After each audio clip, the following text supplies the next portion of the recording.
성도들은 삶 속에서 영적 전쟁을 겪게 됩니다.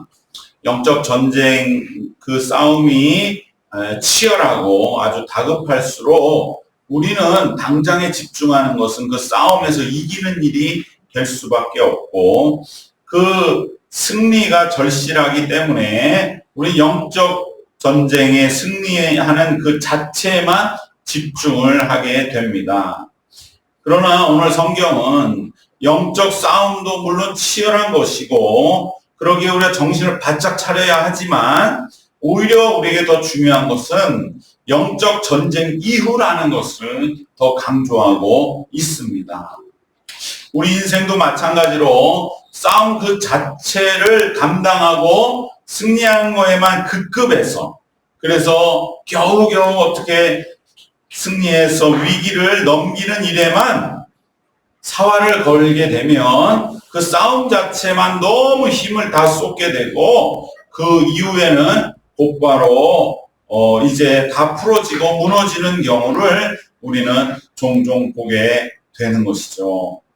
오히려 싸움을 마친 후에 우리는 어떻게 이 승리의 결과를 지켜나가고 지속시키고, 그리고 이 승리함으로 인하여 우리에게 주어진 이 놀라운 영광과 또 과실들을 한 차원 더 높은 삶을 향한 발판과 밑거름으로 삼을 것인가 하는 문제가, 오히려 진정으로 최종적인 승리, 동일한 싸움을 계속 반복하지 않고 또 계속 이 싸움의 쳇바퀴를 우리가 깨뜨리고 나가게 하는 핵심 열쇠가 되는 줄로 믿습니다.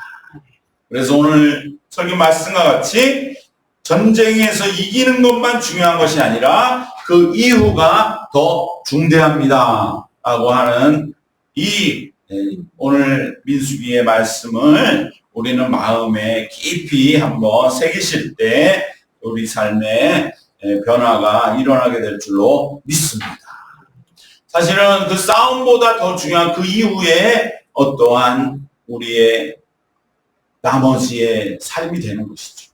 우리가 잘 아는 우리나라 대표적인 마라톤 선수 하면 누구를 생각합니까?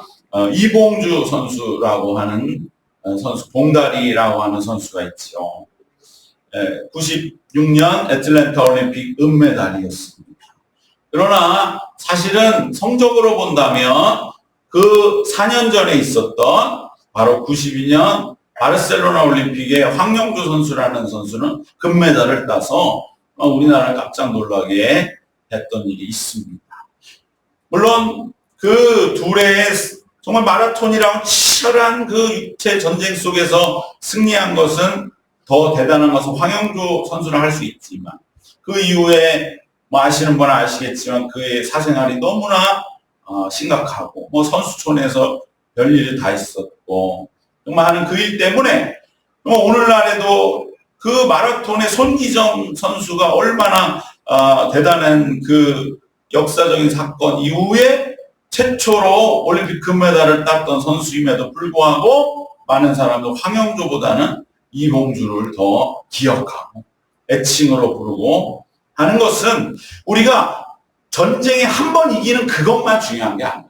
그 이후에 삶을 어떻게 더 그 전쟁의 열매들을 정말로 귀하게 우리들이 지켜나가고 그 이후의 삶을 살아나가는 저 승리한 이후가 더 중요하다고 하는 것을 우리에게 보여주고 있는 것입니다. 사실 전쟁이 그렇습니다.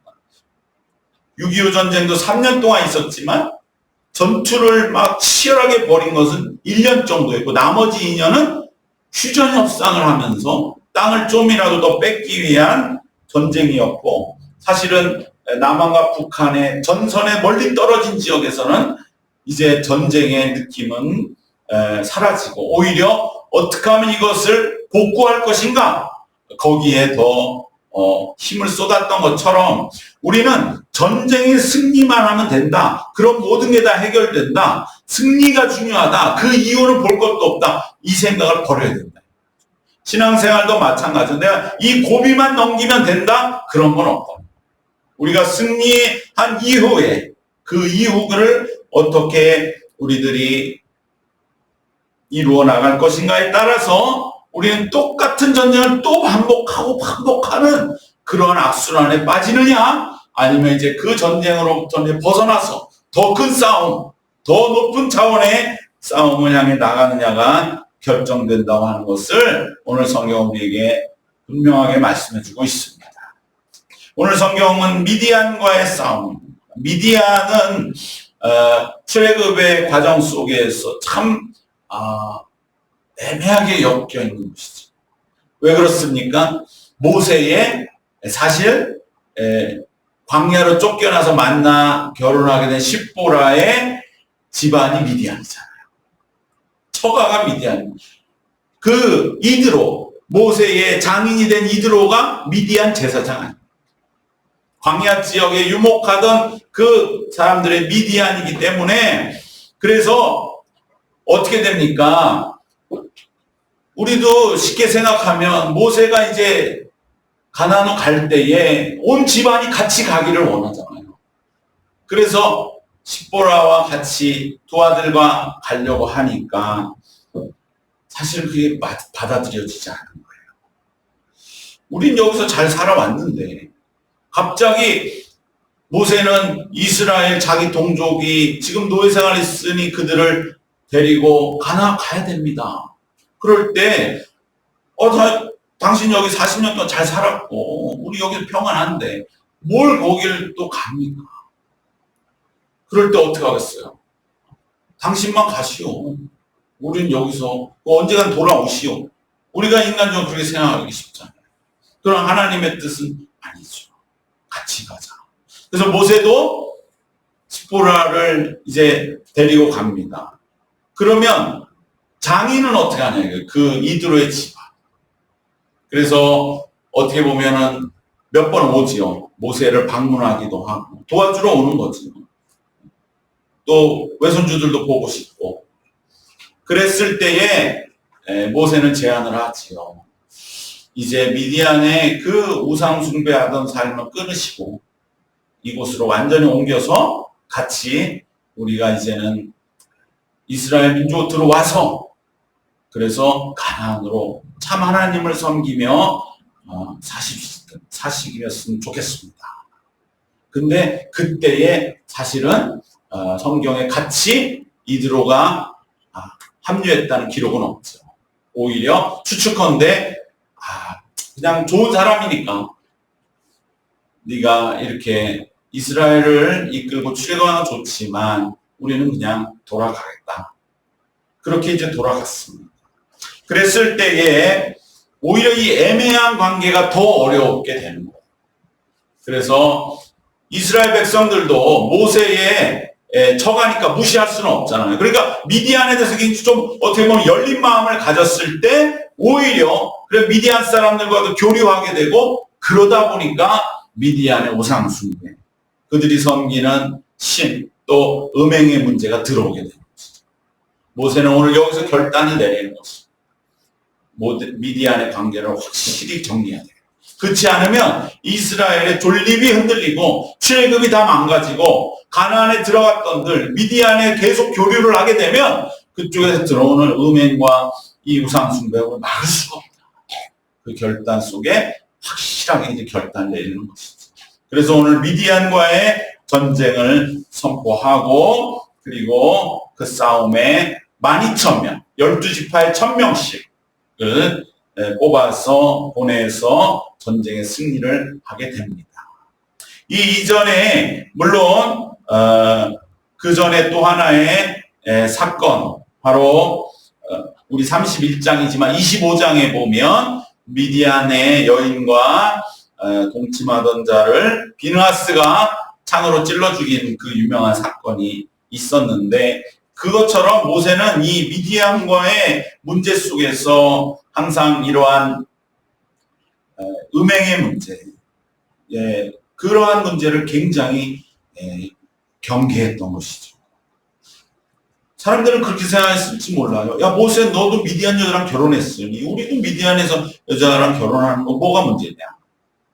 그러나 결혼 자체가 문제가 아니라 그 안에 담긴 우상숭배, 음행의 문제, 그 문제들을 놓고 모세는 결단을 내리게 되는 것이죠. 그런데 오늘 우리가 20절까지 읽었지만 우리도 확인한 것처럼 전쟁에 대한 기사는 딱 세 절에 불과합니다.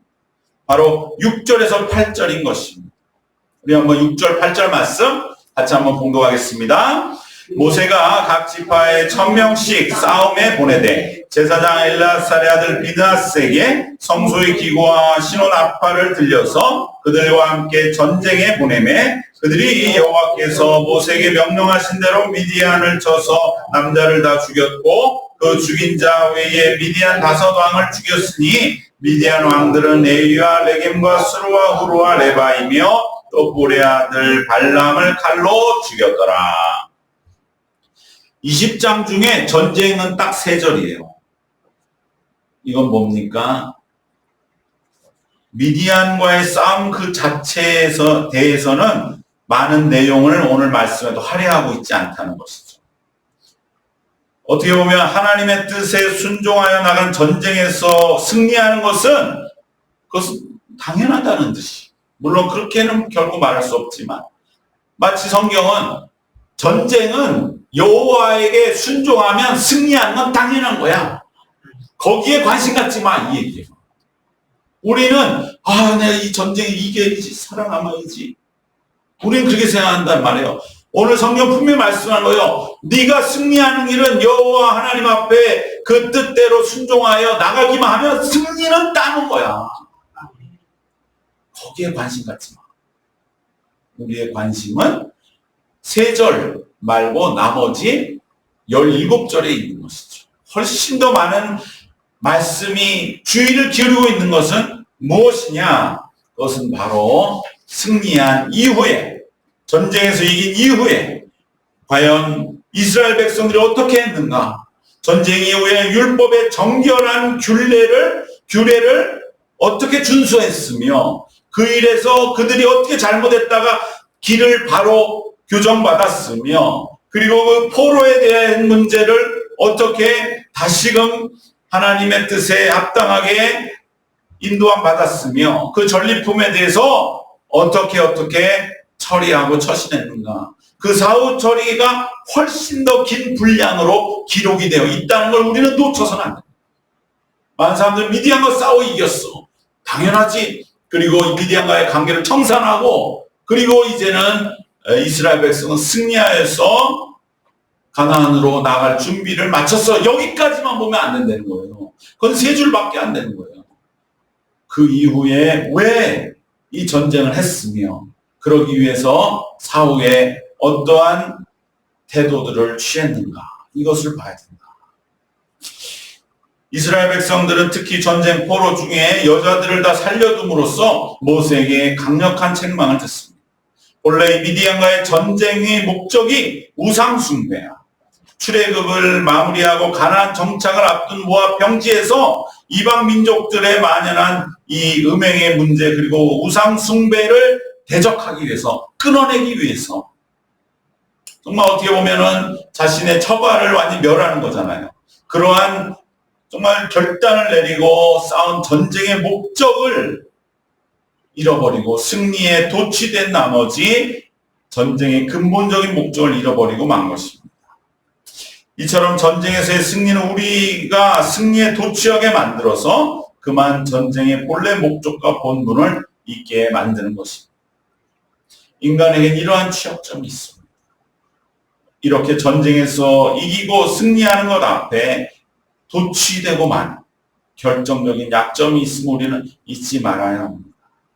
우리가 주일날 이렇게 주님 앞에 나와 예배드리고 주님 나를 모든 죄를 사해 주시고 나의 모든 어려움을 회복시켜 주셨어. 이제 나의 소망과 빛을 주셨다. 그래 다음 한 주간도 분명히 나에게 이러한 다시 부어주시는 주님의 은혜 속에서 나는 이제 회복되었다. 승리했다. 여기에 끝나서는 안 된다는 거예요. 그리고 나서 이제 내가 일주일을 어떻게 이 승리를 지켜나갈 것인가.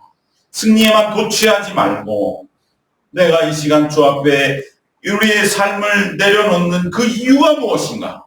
내 삶에 더욱더 이 승리를 지켜나가기 위해서 오늘 이 하나님 주신 은혜인 것을 우리는 기억해야 할 줄로 믿습니다. 이러한 호된 모세의 경계 명령에 순종해서 이스라엘은 곧바로 모든 일들을 하나님의 뜻에 따라 전후 문제들을 처리하는 것입니다. 그리하여 결코 방종과 죄악에 빠지지 않고 죄로 유혹받는 근원을 철저하게 제거합니다. 그리고 이스라엘의 영혼을 정결케 하기 위한 엄격한 정결례를 시행합니다.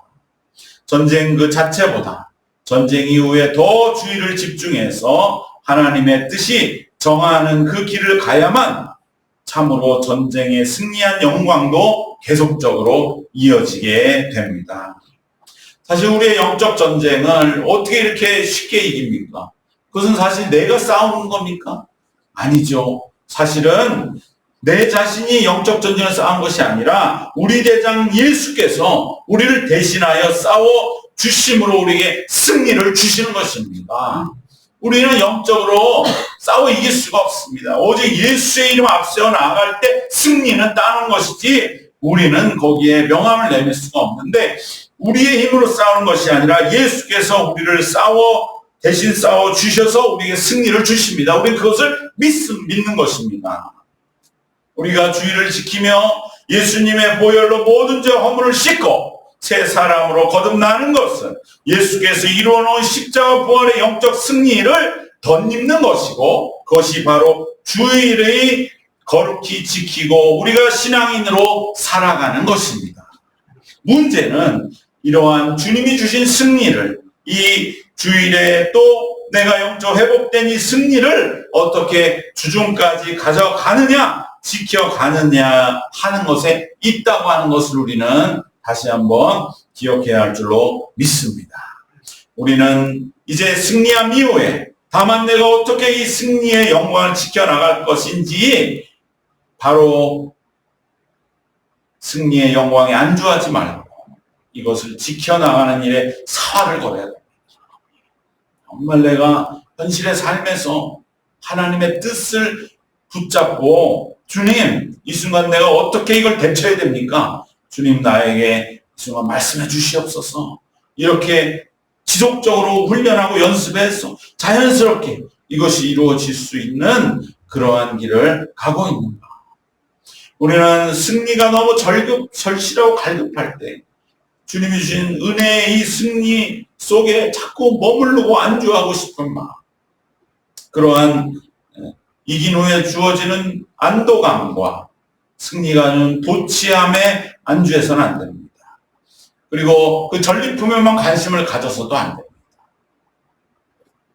그 모든 생각을 내려놓고 곧바로 주님이 이제 이김을 주셨다.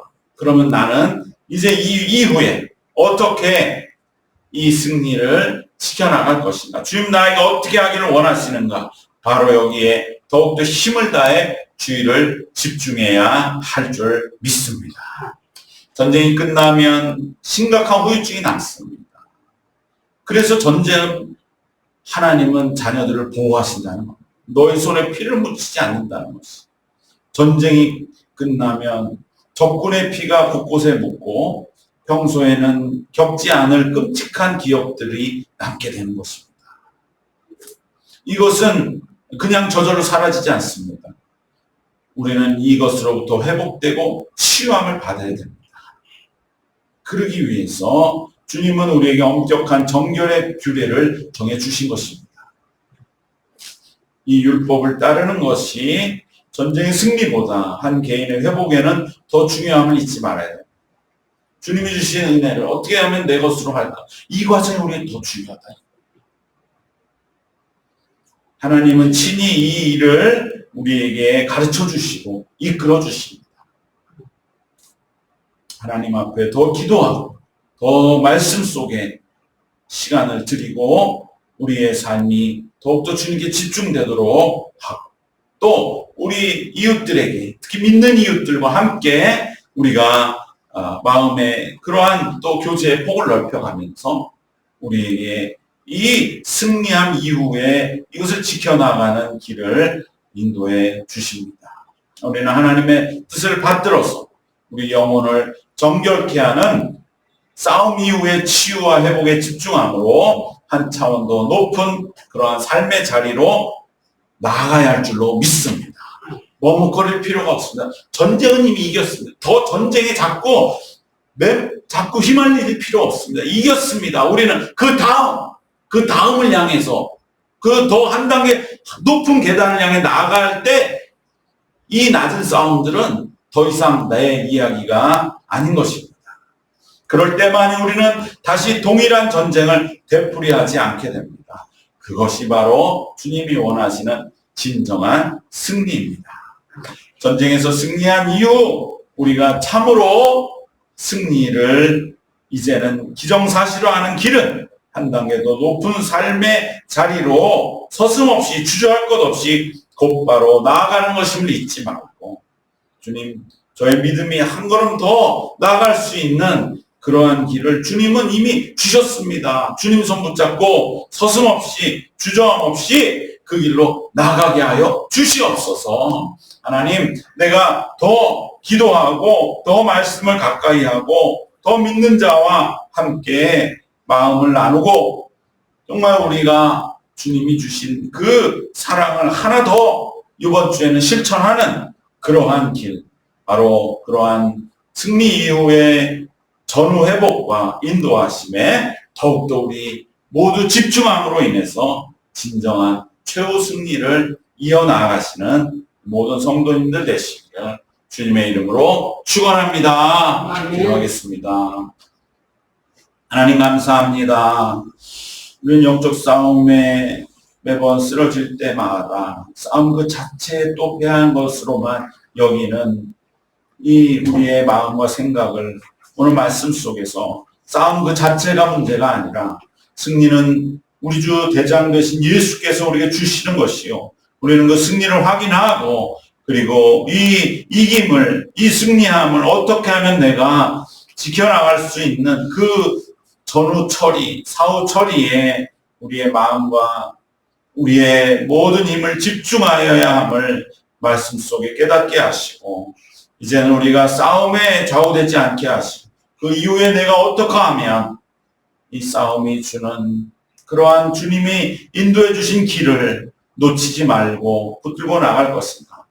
그래서 싸움에 이겼다고 주저앉고 안주하고 도취될 것이 아니라 이 싸움 이후에 주님의 인도하심을 온전히 붙들고 나아가는 그래야 진정한 승리를 이루는 우리의 신앙생활이 되도록 인도하여 주시옵소서. 감사드리옵고 우리 주님 예수님의 이름으로 기도드리옵나이다. 아멘.